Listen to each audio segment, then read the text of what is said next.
When it comes to planning for your future, you want someone you can trust. At Prairie State Investments, Mark Pfeiffer is here to help you build a plan that fits your life, your family, and your goals. Whether it's retirement, college savings, or investing wisely for tomorrow, Mark has the knowledge and local commitment to guide you every step of the way. Don't leave your future up to chance. Call Mark Pfeiffer at Prairie State Investments today at 815-668-8131 and start investing with confidence. Welcome to NUIC All Access, joined by Jay Doyle. I'm your host, Kyle Kampmier. Today we feature 3 guests from the Lena-Winslow boys basketball team. Jay, introduce our guest to us today. All right, Kyle. Today's guests are Leewin head coach Mark Blakely, along with senior leaders Kasch Lessman and Miles Mann. Here's a look at what they've accomplished so far. 21-10 last season, currently sitting at 6-3, back-to-back regional championship game appearances, and Coach Blakely now is in his 2nd year guiding the Leewin Panthers. Welcome to the Joe, fellas, and thank you for joining us this morning. Thanks for having us, guys. Coach, we're going to start with you. Year 2 as head coach. You were 21-10 last season, currently sitting at 6-3 after last night's loss. Where has your vision for this program sharpened the most? You know, I think in terms of the entire program, from day one, it's always been my goal to make sure that we've got all of our levels aligned, which is a difficult thing to do because there's just a lot to basketball, you know, offensively, defensively, and expectations and all that. But you know, and I can kind of see why people say it takes coaches, you know, several years to implement a program. And I don't think what I'm doing is much different than what Coach Benson was doing before me. You know, I'm just trying to be a little bit more involved in the lower levels, and align what we're doing offensively and defensively, from top to bottom. And I still want our coaches to coach, you know, the way they want to coach, but I think it's important that we're aligning what we do with our philosophies, with our expectations, with our terminology, our work habits, you know, in those lower levels, so that they align with our upper levels. And I think the more that our kids can see consistency in those lower levels, you know, I think the easier it is for them to adapt, especially since we're getting a late start every year. No, and I think you hit the nail on the head there. I think that's some things that people don't see is when the coaching does change. I've always said, and you've always heard it, it takes about 3 years to get it in place of what that coach wants, just because of how you say things, how you want things, maybe on the same principles, but just how the terminology changes and what you want in certain situations change. And not that whether it goes from bad to good or better, it's just a difference. And I think in coaching clinics and stuff I've been to, it's always talked of 3 years. After 3 years, you can kind of see what the coach brings to that program. And exactly what you're saying, just taking over. And we'll talk about it later, but the challenges you have more than anybody, I think, that I've talked about. And I think that's why we always see you guys peak at the end of the season as starting late. You know, it's a positive, but a negative on the basketball side. And I don't think people realize what the players that you have are the same ones that are playing football in late November and trying to get their legs into basketball. It takes about a month or so. Yeah, exactly. Miles, you've started basketball late all 4 years because of football playoffs. What have you learned about the urgency and when preparation time is limited to get ready for the season? Yeah, I think it definitely gets us all like urgent and ready to go, but then again, we're not physically ready to go. So we just gotta take it slow and do like the fundamentals and get our legs and stuff back before we're, you know, going out and running full court stuff, just maximizing our time we have before our first games. Well, I'll say your legs aren't always there, but I was watching you guys down at the Forreston tournament, and there were quite a few dunks going on. So I'll be excited to see towards the end of the year what you guys are able to do with that between you and Wild. I know he had 2 big ones against, was it Forreston? Yep. Or I forget. Yeah. It was. Down there, which was pretty. That's what I do on my Monday, Tuesday nights. I watch basketball, I guess. But I thought you said you were going to go dunking. I could not dunk back in the day, or now. I played below the rim. So that's just how I played. So, Kasch, next to you, what's the hardest part mentally going from that football run every year and getting into the basketball season and basketball form? Well, I would say it's more of like, well, it's harder physically switching over. having to, I guess, prepare and get in condition, basketball condition, and make sure the shot's right. You can dribble the ball, and it's just harder. It's harder physically switching over than more mentally. So mentally, you're pretty much focused in, locked in, ready to go, but just getting the body ready is where you're having the biggest issue changing over. Mm-hmm. So, Mark, going back on that, which was the earlier question, 8 straight years, pretty much, the basketball season has started late due to the football success. What challenges does that do to the program, and how do you change kind of what other programs do to get your program going at the right time with starting later? Yeah, and we have that success in football on a yearly basis, and I don't think maybe that success necessarily translate to success in basketball too. They're completely two different sports. For us, the challenge is making sure that when we get these athletes, we're getting them healthy. We're getting them in basketball condition, like the guys just kind of mentioned here, and we're establishing good basketball habits. And we have to do that quickly. And I don't necessarily view football as an advantage or disadvantage. It's just part of who we are at our school. What matters really is how efficient we are as coaches in getting these guys into that shape and building those good habits, once the season gets going, because obviously a late start is going to delay all that. And that poses a lot of challenges for us. Like these guys mentioned, physically, we've lost some games early on here. And when you're not picking up those wins, I think mentally it can kind of start to wear on you a little bit and ask questions like, are we doing the right things? And I wholeheartedly believe that we are. It just takes time for us to get to where we want to be.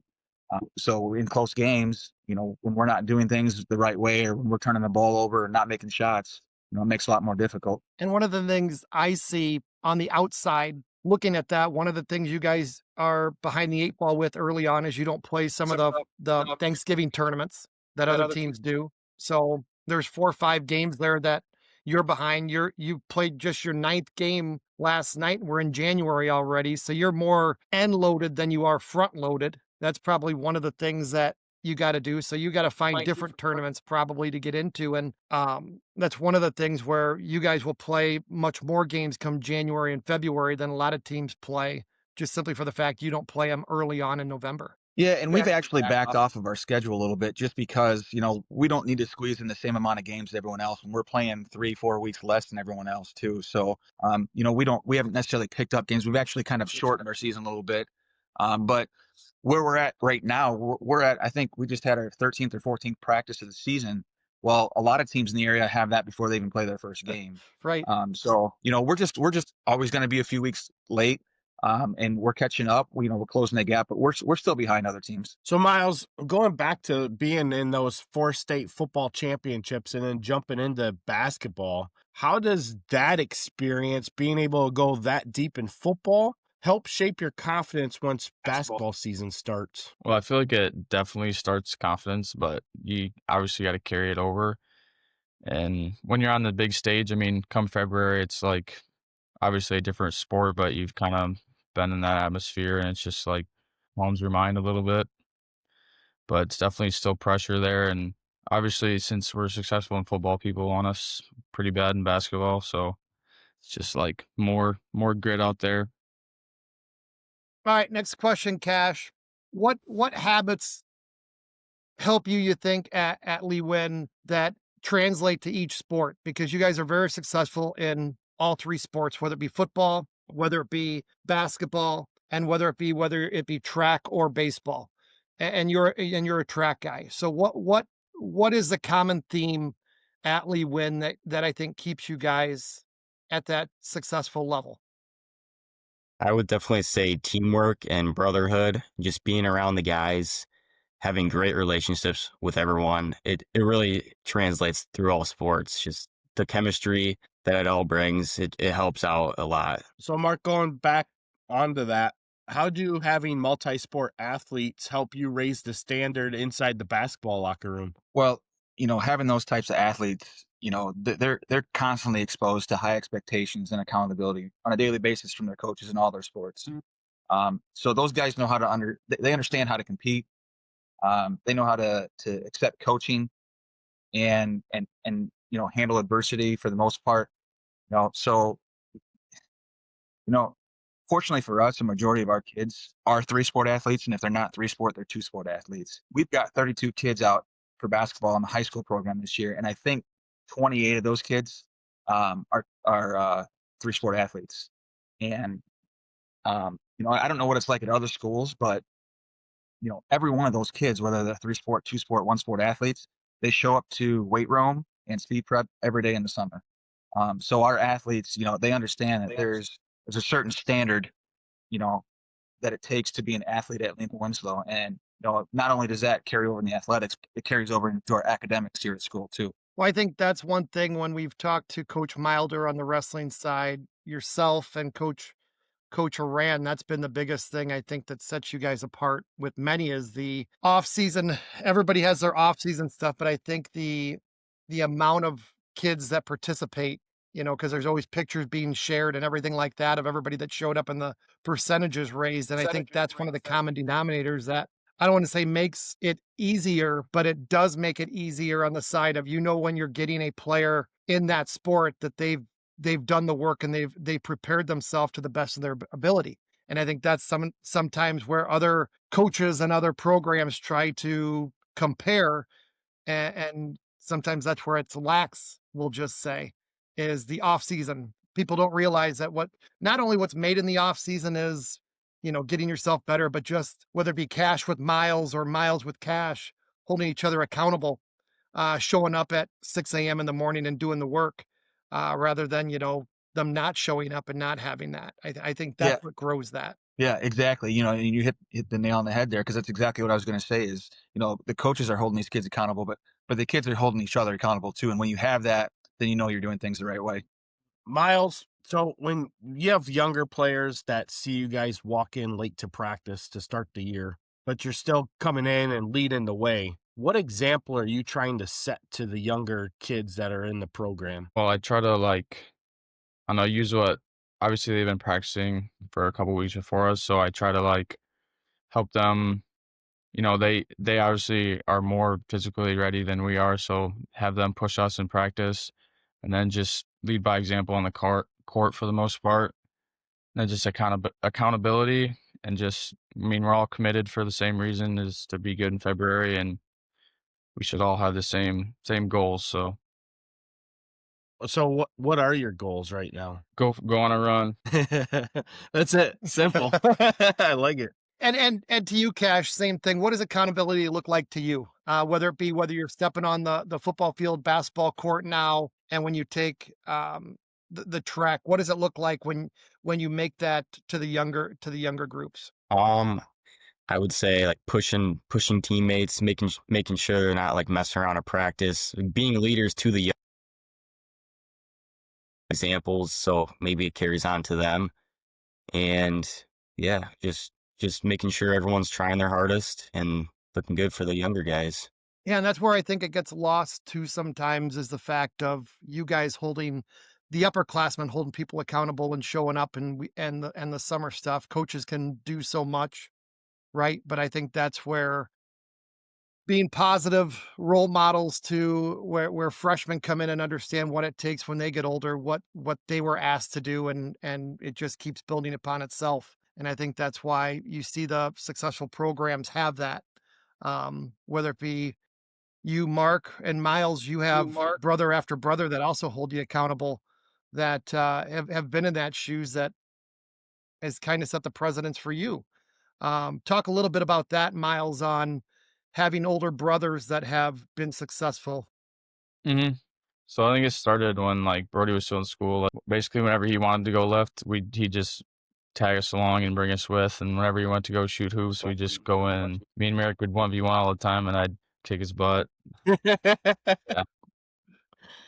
Well, he'd make you rebound probably. Did he ever let you shoot? That's the thing. Merrick?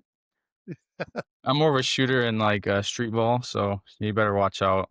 he knows my strengths. So speaking on that, obviously Brody was quite a bit younger than you, but you were able to share the field with Merrick this year, him being a sophomore, you a senior, and now you're sharing the basketball court too. What's that mean to you? I mean, it's pretty cool, obviously, but obviously it's I don't know, it's weird play. It's obviously great playing with your brother, but maybe I'm a little harder on him than I would be my other friends, but I'm just teaching him basically. He knows that too. That's all that matters. Mhm. I think Merrick's more like Brody though than you. Would you agree with that? Yeah.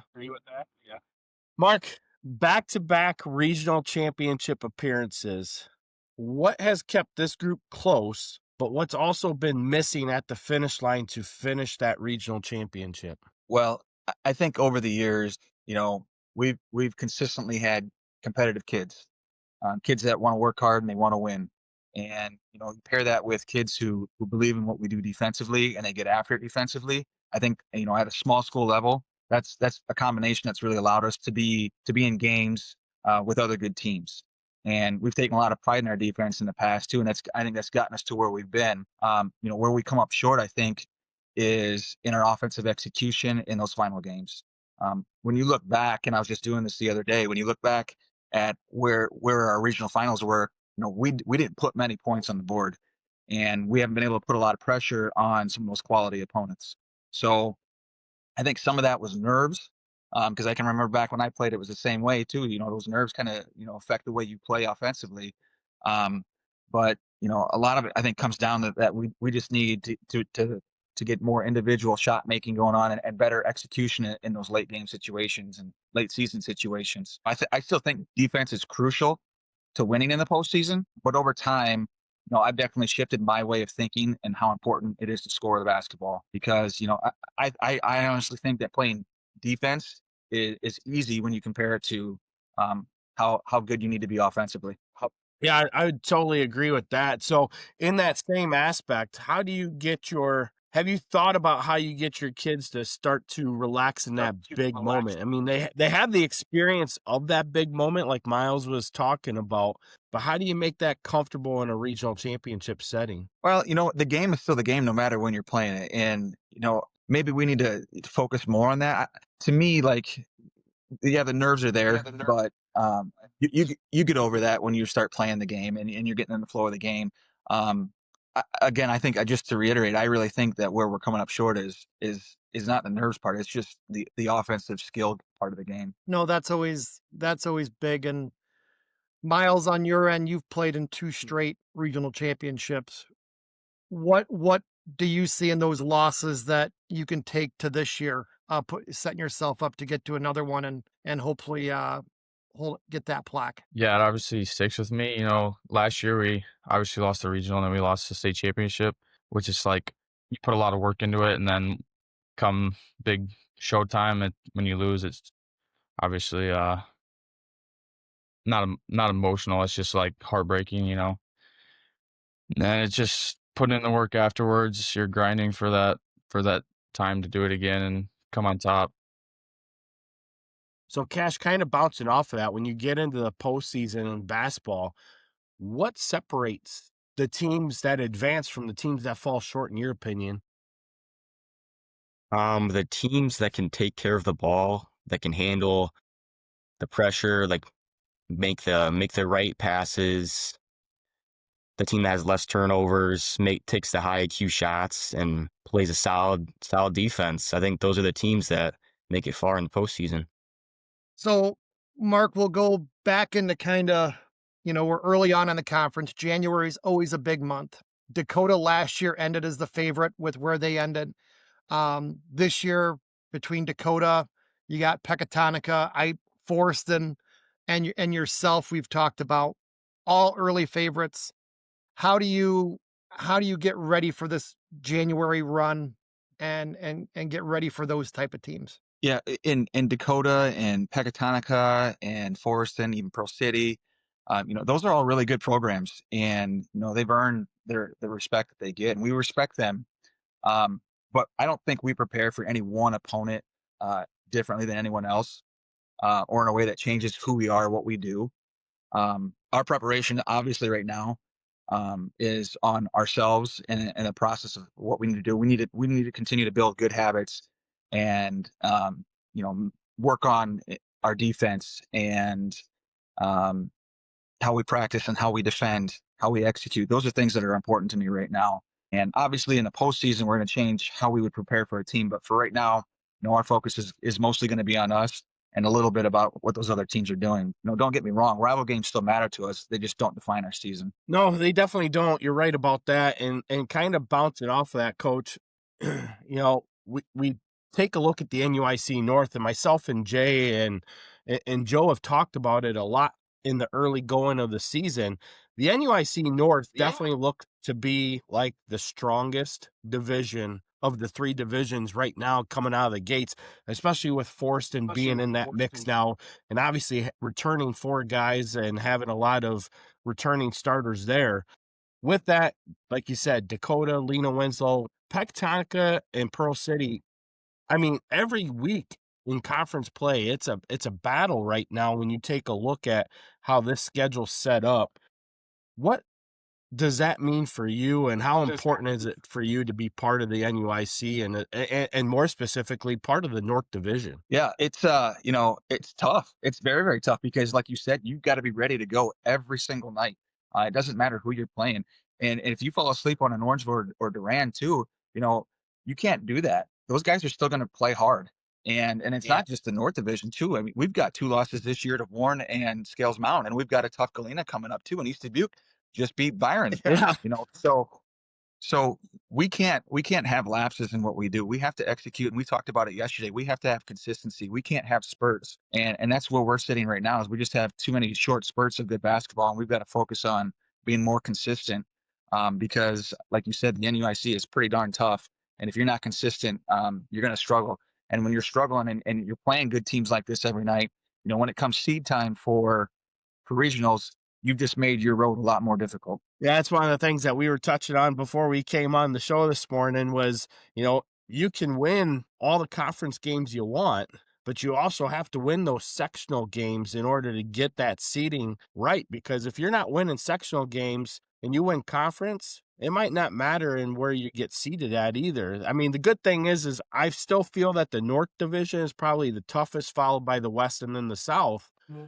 But like you said, I mean, Scales Mound, you guys lost to him last night. Tough competition there with what Coach K is doing there. And then what Shaber is doing along with Weenan at Galena and East Dubuque. It's been fun to watch so far. And then you got a quiet team down there in Fulton too. That's, right now it's kind of been hit and miss, but they can definitely get streaky and get on a run themselves. Yeah, exactly. And we have them coming up this next week. So, we've got to be on point because we could very easily fall to a record that we weren't anticipating to be at. Miles, how big are rivalry games to you, whether it be teams close to you or, when you face the, we'll say the Dakotas, Forestons, Lenas, teams that are towards the top of the conference with you guys, or maybe they knocked you out the year before. How do you manage that going into a game? I just try to stay present. Obviously, they might have confidence of what they've done to us in the past, but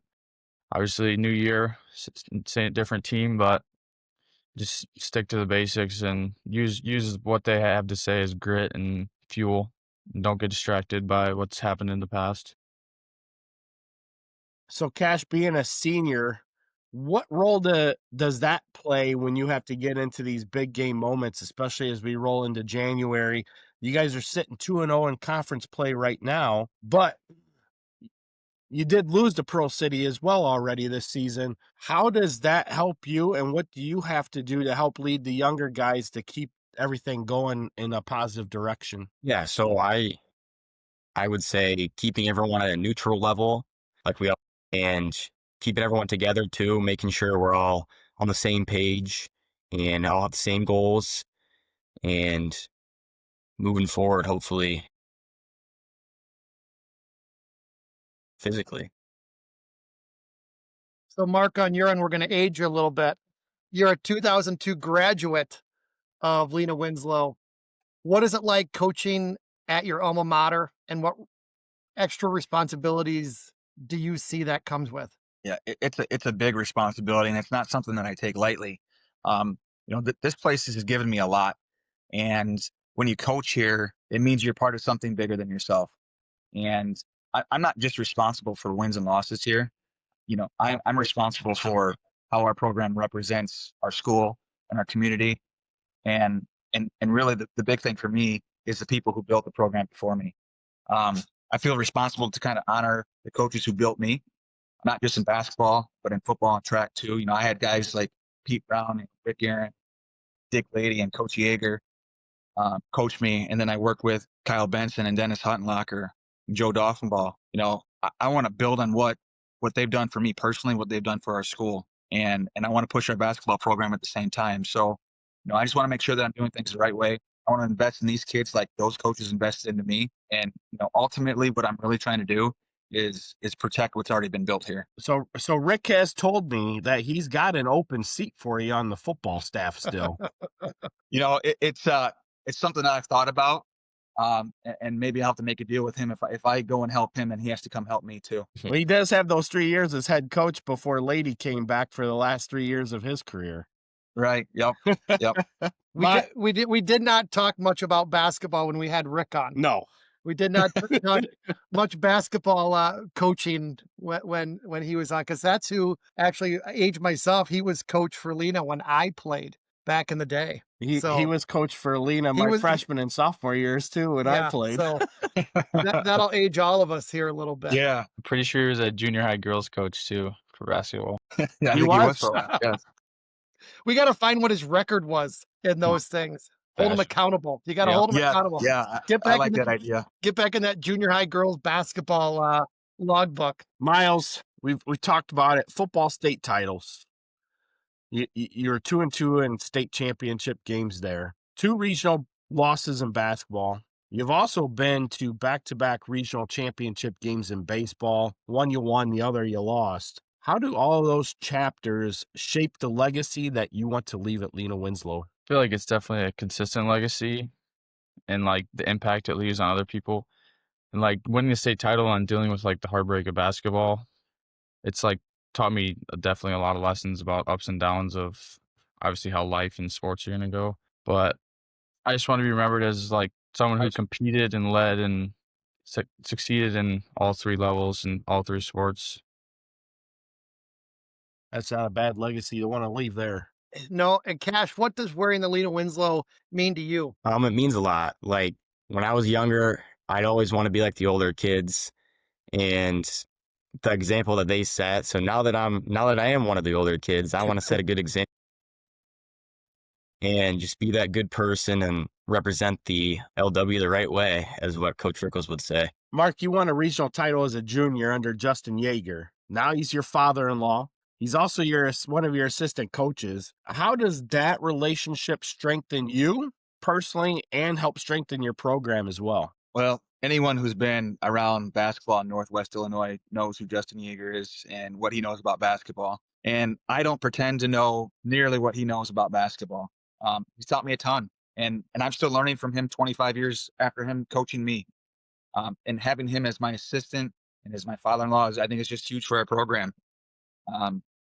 We don't agree on everything, but that's a good thing. It keeps me sharp. It makes our coaching stronger. And, I think for the most part, we're on the same page of what we want to be doing on the floor and how we want to shape the program for the future. And beyond his basketball knowledge, he's an incredible teacher, and he just knows how to connect with kids. And that's something I've learned from him, still work on myself. Kids love him, and his energy just carries over to everything. That's one of the things I always like to hear. And I think that gets lost too, is finding people that you respect what they have to say about it and don't agree with you. Because I think that's sometimes how you get better in the long haul, rather than having people around you that always agree with you and think you're maybe know everything about everything. But when you have people that challenge you and you can challenge back and have a healthy conversation on it, like you say you do, I think that's one of the things that can build a better program in the long haul, because always trying to find different ways to do things and challenge kids and yourself is how you get to where you want to be. Absolutely. And I can remember and this has been 25 years ago. I can remember going to one of and it was either a basketball or football banquet, and it was either Coach A or Justin had said that, the head coach is only as good as the assistant coaches. And, I think there's a lot of truth to that. There was never any, though, like, you can't date my daughter if you don't run the zone or anything like that. There was never any of that at like Thanksgiving or anything, was there? No, none of that. None of that. So speaking about Jess, I mean, she was a great athlete herself, was also part of a regional championship. Does she ever talk to you about basketball at home? Do you guys have that conversation? That's who you better listen to. Yeah, right. Yeah. No, we don't talk a whole lot. I mean, she's starting to get into coaching herself a little bit now. She's been helping out with the high school girls basketball program, and she's coaching the seventh grade girls basketball program this year. She's getting into it a little bit, but she doesn't ask me for advice. Fair enough. Yeah. So Miles, four state. Nope. Hold up. Kasch. No. Yeah, go to Kasch. Go to Kasch. All right, we'll fix edit that one. So Kasch, what's one misconception people have about playing at a championship level program? I'd say the hard work that gets put behind it, off season, all the behind the scenes training, and even during the season, the hard practices and the effort that we put in every single day to get better is definitely what people don't see. Yeah, I think one of the misconceptions I think people have, and coaches can probably agree, is that it's easy, that winning's easy, and it's just not. And especially when you get to the levels when you are a successful program, it's keeping it there, because every night, I think people are looking to knock, whether it be on the football field for you guys or now on the basketball field, it's still knocking off, we just beat Lee Win, right? So you guys got to bring that to the table night in and night out. And I don't think people understand how tough that is sometimes. So Miles, with all the levels of competition that you've had to play in, how does that body of work change how you lead everything on a daily basis? I feel like it's mainly about consistency. You got to show up and do, good things every day, whether it's practice or game days. Just set the standard high. Obviously, we have high standards, and just ride with that and play for the big LW on your chest and play hard. So we asked Kasch that question. What does that mean to you, playing with Lena-Winslow across your chest? I just feel like we always say it means like you're not only playing for yourself, you're playing for like the whole community. You're playing for the town, your teammates, for everybody in the community that represents you. And Mark, what do you do? Maybe some coaching things that you do to try to keep everybody upbeat, keep the hunger alive, to get playing your best basketball, come the postseason. Yeah, and that's hard. That's a challenge here because, for our kids, they're getting a taste of the championship in football. So a lot of times, kids can feel like they're accomplished because they've already got that. But, fortunately for me, I've always coached winners. These kids are ready to eat because they tasted success, and losing stings to them. So, I understand that the hunger doesn't stay alive just on its own. And as coaches, what we've got to make sure we're doing is holding them accountable in practices. We got to push them to get better, even when they think that they're already the best that they can be. And, we just have to set that standard that, we're always going to come to practice, and we're going to work hard, and we're always going to try to get better. And, for us, like we've said before, it's just about focusing on that process.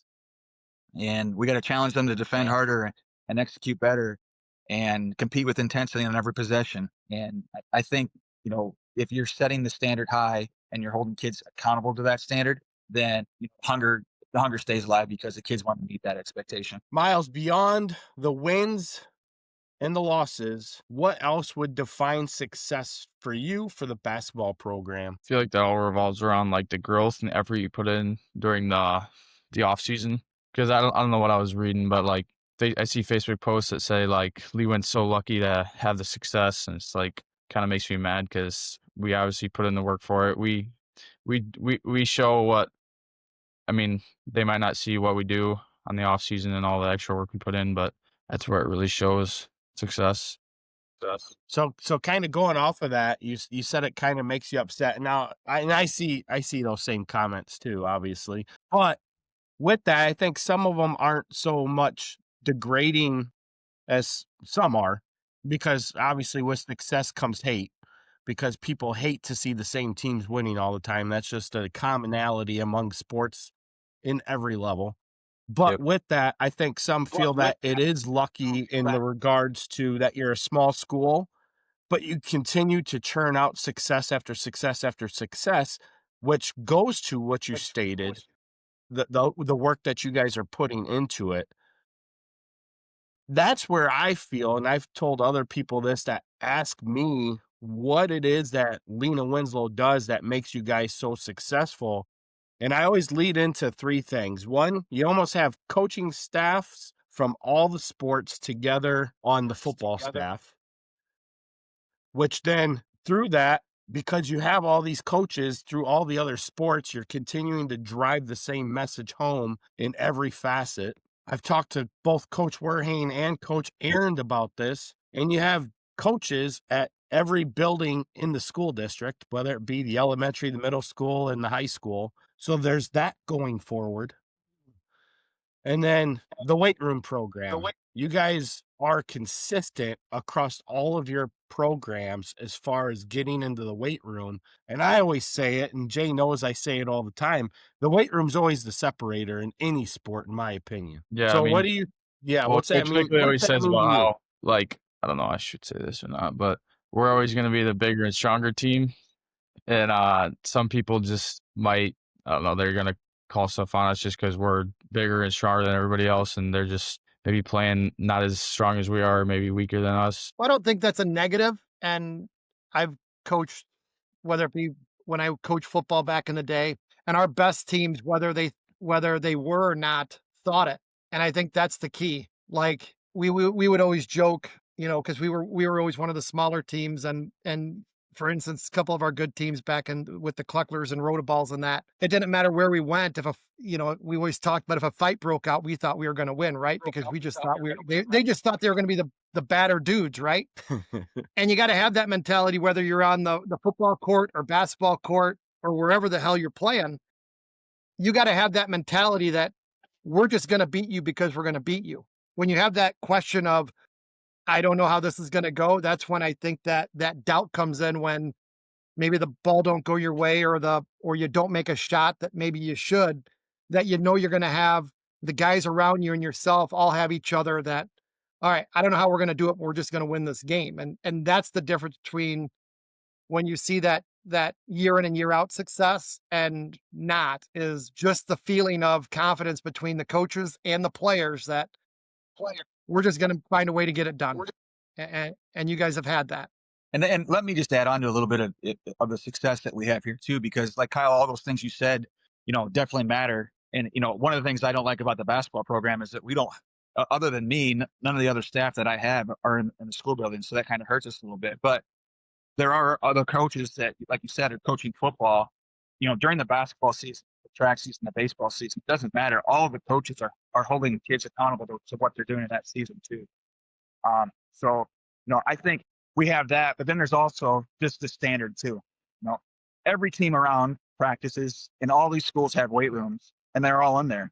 But it's the standard that we do, those things that really makes us successful, is that all of our coaches are holding our kids to a really, really high standard. And that's the difference, I think, success. Yeah, I would agree with that. It's just, it's remarkable what a school with 220 kids can continue to produce, with the fact that you take a look at your enrollment over the last 15 years, it just continues to drop, just like everybody else in the area. But you guys have dropped a lot. I mean, when you were in high school, Mark, you guys were a 3A football team. Yeah. And then the year after I graduated, yes, we were. Yep. And then you guys were 2A for much of the 2010s before dropping into 1A, where you guys were one of the largest 1A schools, and now you're on the lower end of the 1A segment too. Yeah, right. All right, Mark, when this group looks back years from now, what do you hope they remember about the culture that they did build? Yeah, and I kind of just spoke on that a little bit. Like, this is a culture that was kind of in place before me, and it was a culture that was built by the past players that we've had, the past coaches that we've had, and it's a culture that's continually instilled by the current coaches that we have, and Coach A, Coach Rickles, Coach Werhane, and all the assistant coaches that we have right now. we all believe in the culture and the standards that we set. And it's our job to make sure that we're holding these kids accountable to that standard. And, um, I hope that our basketball players and really all the athletes that we have at Lena-Winslow, they're gonna remember that we have a culture of hard work here and respect, and that we set high standards for ourselves. And we're trying to be a good teammate. And both of those guys, Miles and Kasch, have talked about being good teammates several times today. That stuff matters more than what the scoreboard does. And it's great to win, but really what being a Panther is all about is what we talked about right there. And it was instilled into me when I played, and I just hope to continue to instill that in my players. So last questions for you, Miles and Kasch. As your high school career winds down, what do you want your teams to be remembered for, and what message would you want to give the next generation of Panther players? I feel like we definitely want to know, and like we're all held accountable for our standards and how we perform, and obviously like the pressure we need to handle, and just how all this success and all the time you put into this is just going to carry on in real life. Well, if you want something bad and if you want to be good at something, you got to put the effort in to succeed with that. Yeah, and how we don't take a loss like to heart necessarily. Like we use it as motivation and move on to the next day, the next practice. We put even more effort in. We work harder at the next practice and continue to get better every single day.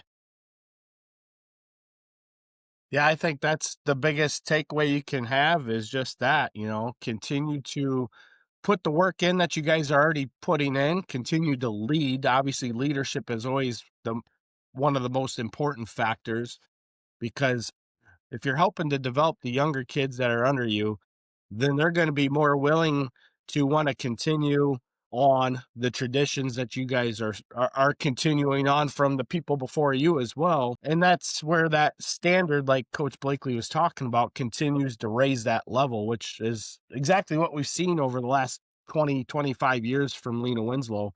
And it does bode in all the sports. I mean, granted, the success isn't as large as it is in football, but you guys have a legacy of playing, winning basketball and winning baseball, and you're having success on the track, and that continues to generate and build itself up. And with that comes that level of responsibility, and being able to set that legacy behind you. And what you both said is awesome. It's what you hope your senior leaders are doing.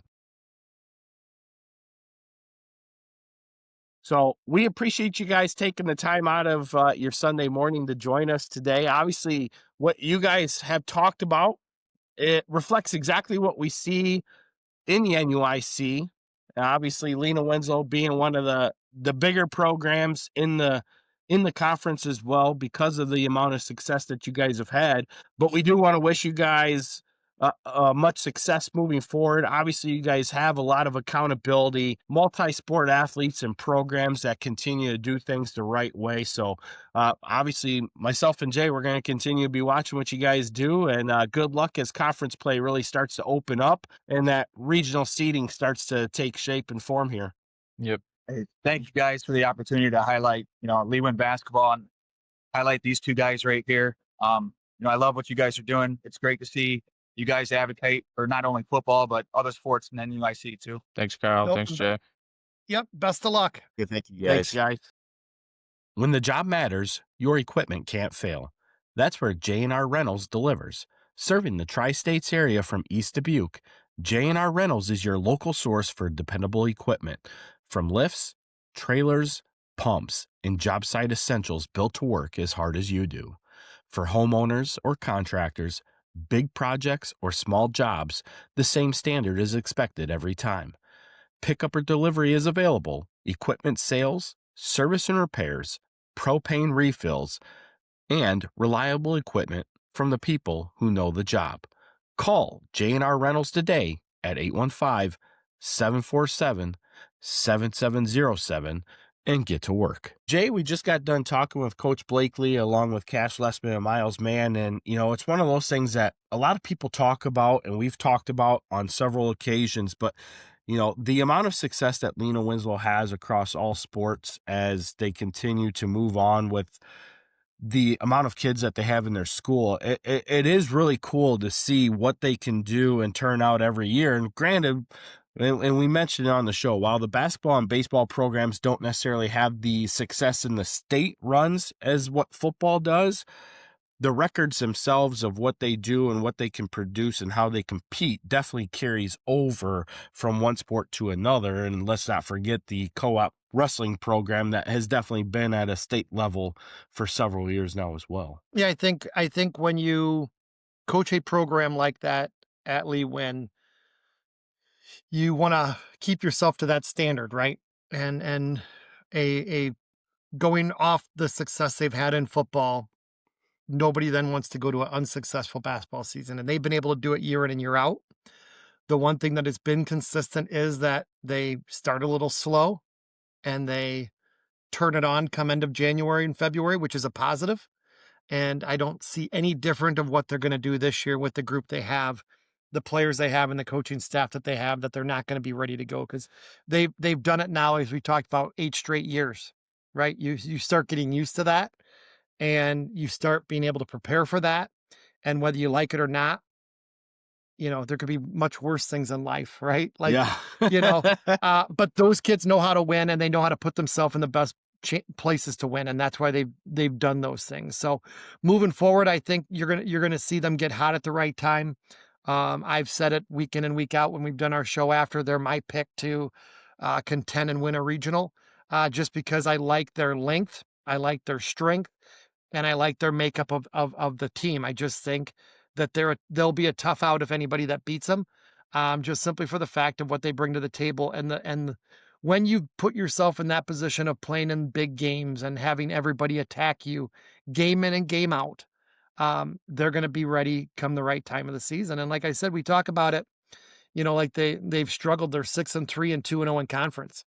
I think a lot of teams would love to be 6-3 and 2-0 in the conference, but what they're going to have to do here, and we've talked about it show after show, they're going to have to make sure that they win the games they need to in their subsectional games, and keep knocking off conference, because as we've talked about, some teams that are the sleepers, as in Warren, Pearl City, to go along. Let's look at what East Dubuque did, last night with beating Byron in double overtime. And you've watched what Galena has done, taken, I think it was Sterling Newman to overtime, Yep. right? Like, there is so much, and I think that's why it's maybe harder sometimes in basketball. There are just so many teams and so many teams that can get you on any different night. And there's so many variables in basketball that aren't there in other sports. It's like going to a baseball game and having your dominant pitcher on the mound. They can just take you out of the game. In football, there's so many variables in it, where in basketball, you could have the best shooter and he just have an off night. And you can just have a night where just nothing goes in the rim and just nothing goes right. And in regional time, you're done like that. So, but I have extreme confidence that they're going to be there in the end. And they've been my pick from the beginning, and they're going to be my pick at the end.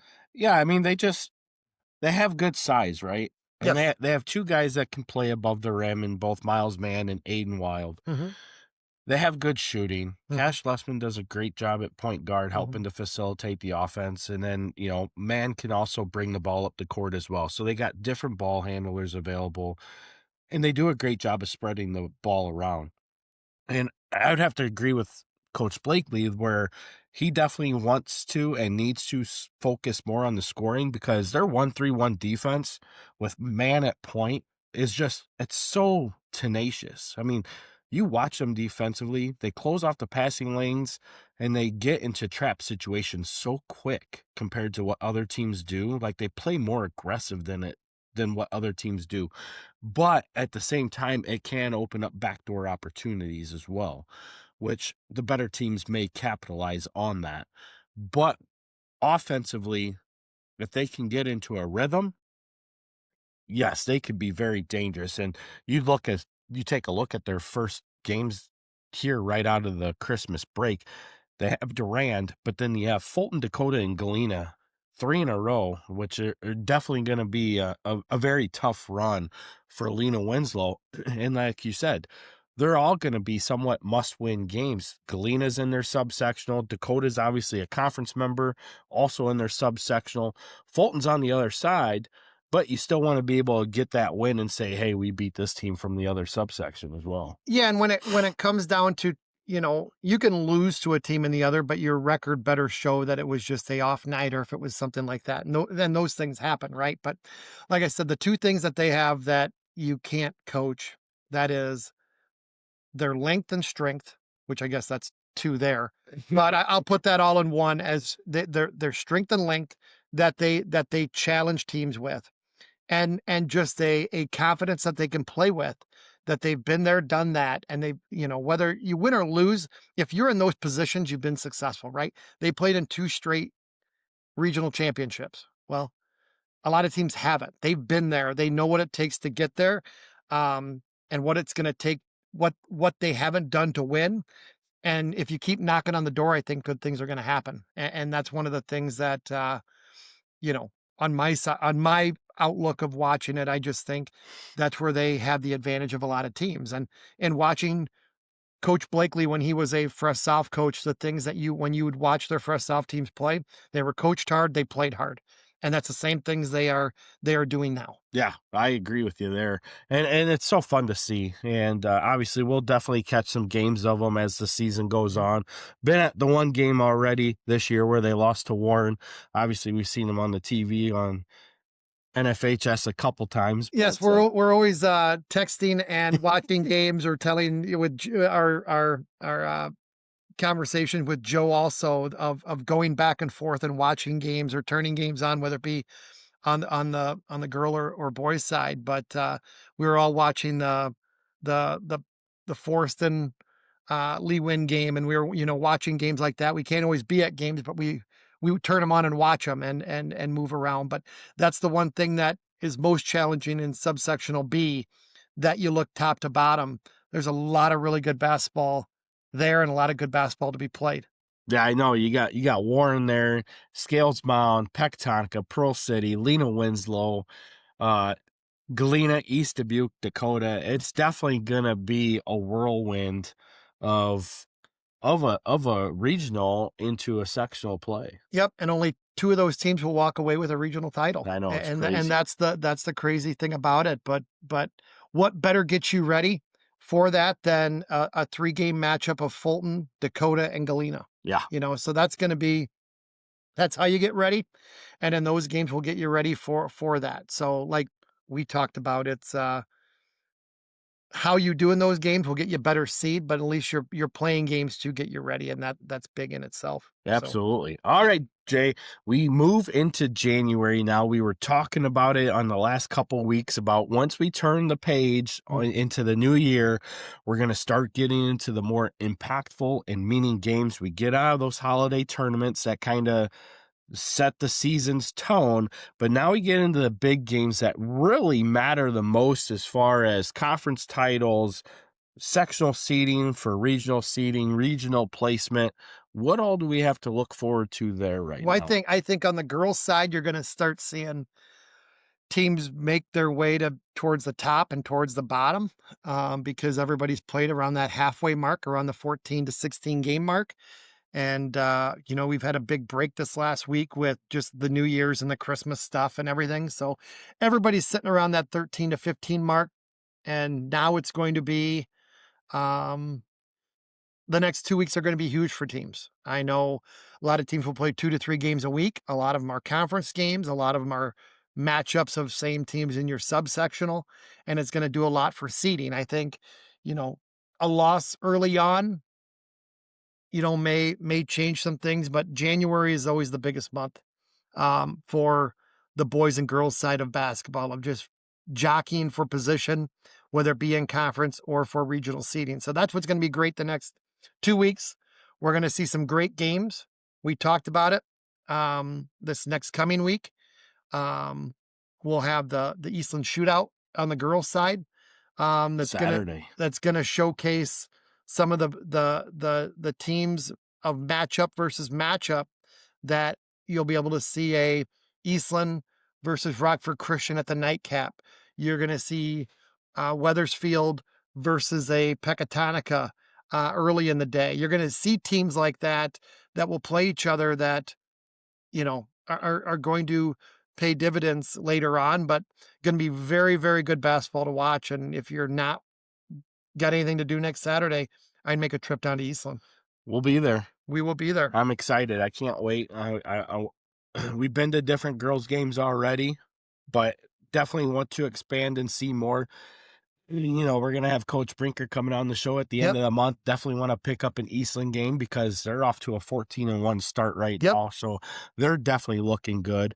And when you take a look at the girls' side of everything, again, you got a pretty good split there in both subsectionals.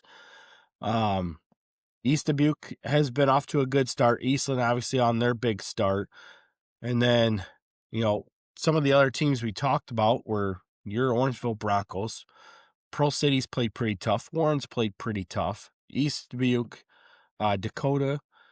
Yeah, the same thing holds true in subsectional A, as we talked about, and going to subsectional B, everything will play itself out in January, like we've talked about. Like, everybody fights the same things in November and some December, and then you have weird long breaks and everything. But come January 5th, Monday, everybody starts hitting it for a month straight with 2 to 3 games, and everything always plays itself out.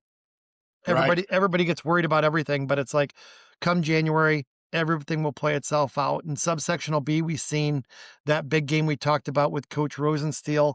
Peck matched up versus Newman, and Newman was able to get that win, which will be a big win, that Newman may take that now number 1 seed and move Peck down. But Peck will also be playing a Weathersfield team this Saturday at Eastland, which will be a big game for Pecatonica in seeding, because that's another 2 very good teams facing off against each other and head to head. So when you're talking now with Newman winning that game and their record, looks like they may be going to that 1. Where's Peck going to land in that with playing a good Weathersfield team? Yeah, that should be a lot of fun there. Mm-hmm. And, taking a look at seeding, the girls' seedings are going to come out on February 5th. Yep. Boys' seedings are going to come out the week after on February 12th.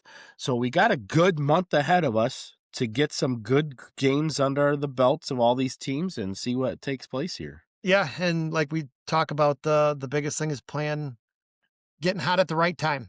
And that's what everybody's trying to do, and every coach is trying to get their team ready to do. So, in other big news, you have posted on it, and one of the things I don't think the NUIC has been able to say that they've ever had, and now they can say is they have a Olympian come from the conference in Tessa Janecke, and you were able to share a lot of that in video. And if you haven't watched the video and info on it, it's worth the watch and worth the listen of, when we talk about conferences or where you play or what you do. And I always hear those comments. It's like, we did the Google search because we didn't know the answer to it.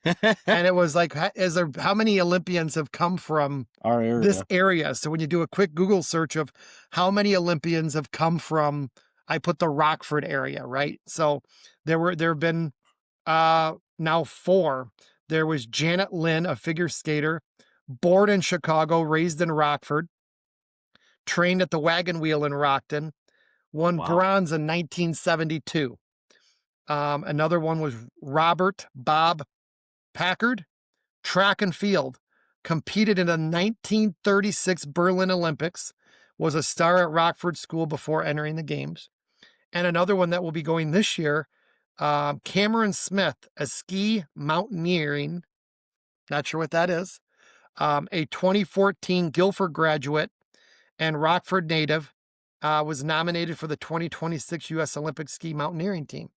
And now we have Tessa Janecke, who graduated from Orangeville High School, will be playing on the USA Olympic hockey team, which is like, I don't think any area, as we see, that's the 4th one to this year from the Rockford, all from the Rockford area that can say that.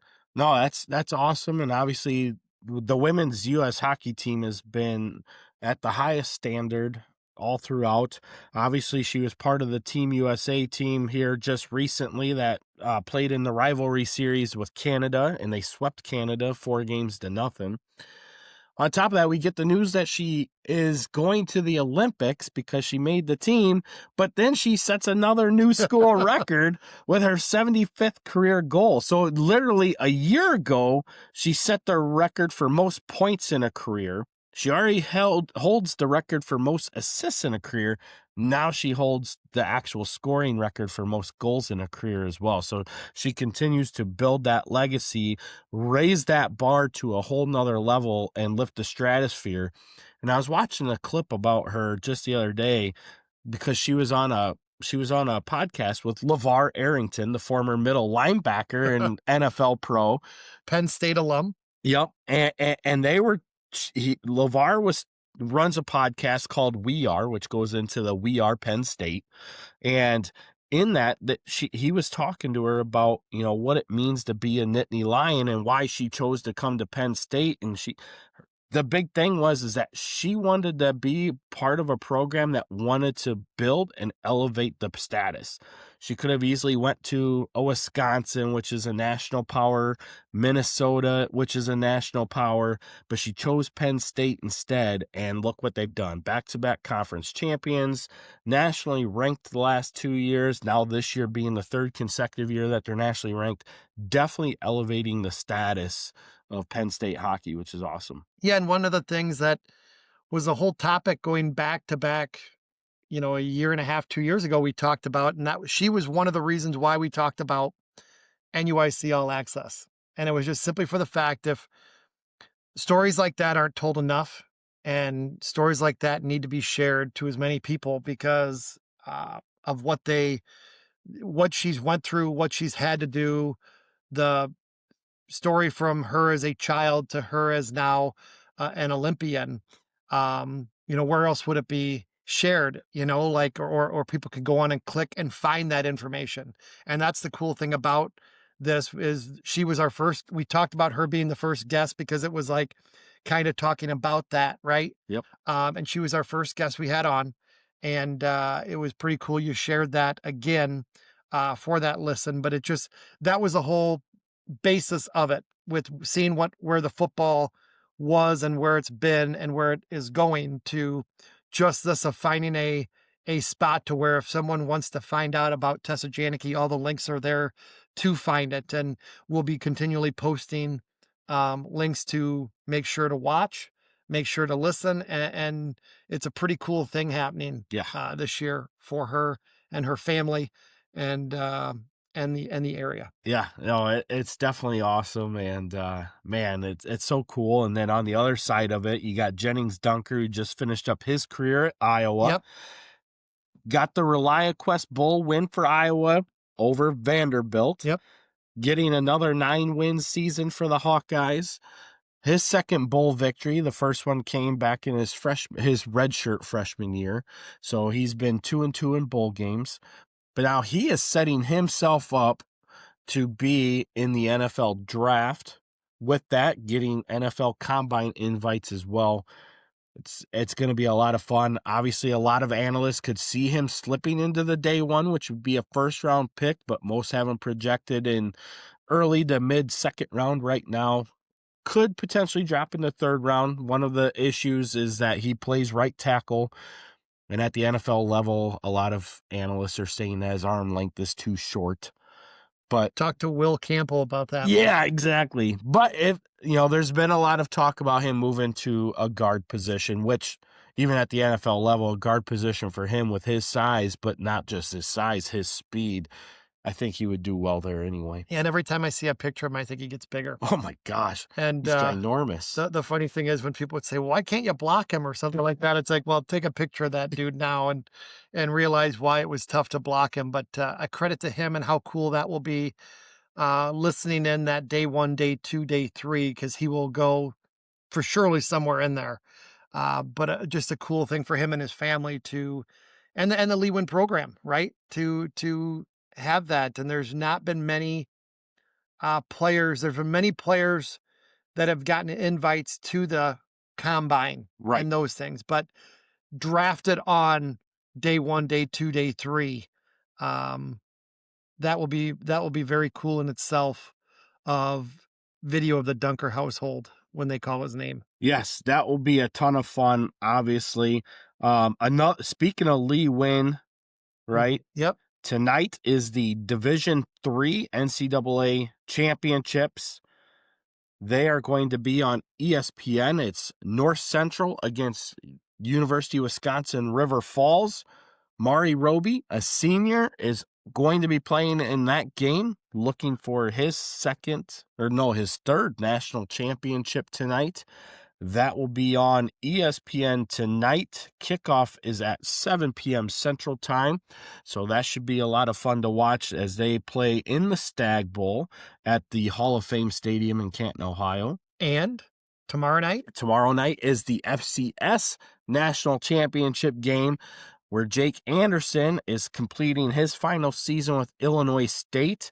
He does have 1 year of eligibility remaining, so he is going to be moving as a graduate into the portal to go to a Power 5 school, potentially, is what they're looking at, as NFL scouts have already talked about his potential and ability and wanting to see him play at a higher level at the college ranks as well, but definitely getting a lot of interest at that defensive tackle position. And talk about a guy that definitely grew into a big body. Man, he got huge quick. I mean, he's added 70 pounds since we last seen him on a high school football field. Yeah, and the weird thing about it was at a bad time with COVID, I think, was his senior year, so he did not get a full season. Year after. He was on that DUPEC conference title team. But it was just like, not in a negative way. It was just like, just seeing how he went from DUPEC and kind of like just the big kid to where he is now. It is a credit to Illinois State for seeing a kid with the body and the mechanics and the work ethic and getting him there and then him doing it. Yeah. A credit to him in capitalizing on what he got and what he is doing. And in the last 5 minutes, we have talked about Jake Anderson, who's playing for a national title and possibly getting a Power 5 offer to showcase himself for next year. Roby, who won titles at Lee Win, playing for his third championship at North Central. Jennings Dunker, finishing his and getting drafted in the NFL, and an Olympian in Tessa Janecke. Pretty cool for the conference and pretty cool for a lot of families around Northwest Illinois. Well, and talking about Roby, here's another cool thing about him. And I was telling Joe this through text message one day. But as a starter at the varsity level from high school through college, he has never not made the final game. That's pretty awesome. Yeah, that's doing the right thing. Yeah. So, and then I've talked to Rick about it too, but there's a lot of potential opportunities for Marey to at least get to an NFL Combine showcase or an NFL camp invite too, to see what he could do to potentially get into the next level as well. Yeah, and that's one of the things where we've had those things, and that would be very cool for him to get that invite. Just another one of the NUIC products. Yeah. A lot going on here this week and coming up. Obviously, the Olympics starting in February. Tessa's first game will be February 5th, I believe I saw. Will be the first women's hockey game for the U.S. team. So that should be a ton of fun to continue to keep track on. Like you said, Jay, we'll get as many links out as we can because obviously it's not always going to be on primetime television. So we'll have to figure out where, how we can get those links out there, but we'll definitely continue to share that, of which we even told Tessa over a year ago when we had her on our very first episode. We said that we'd continue to follow her, share all of her recognition. We've lived up to that. We've done that, and we continue to follow what she does, and it's amazing. And same with Jennings, Marey, Jake. This is just an unbelievable time to be part of the NUIC, but at the same time, it's almost the same type of elevation we continue to see out of our conference as it continues to become more known across the state of Illinois. Correct. What a great time. What a great time. Now we get into the best time of the winter sports season. We get into that big conference play. We start to drive for sectional seedings. Still got a couple tournaments coming up, couple showcases, MLK tournaments, and then seedings here coming out the beginning of February as we start to see the regional landscape take shape. Obviously, when those things come out, we'll continue to put that out. We'll get ratings out later today as well, showcasing both boys and girls basketball as far as where the ratings are, where we see teams sitting, where we can start seeing those things, and we'll start driving down into where we can see these subsectionals begin to get seeded as well. Yep. So that gives you a look at the NUIC over the past week. Great episode today with Lena-Winslow. Next week, we're going to have Coach Eric Naples with West Carroll, along with 3 of his standout players on the show as well. Should be a lot of fun. In the meantime, get out to those games, root for your teams, and as always, root for the NUIC. We'll see you next week.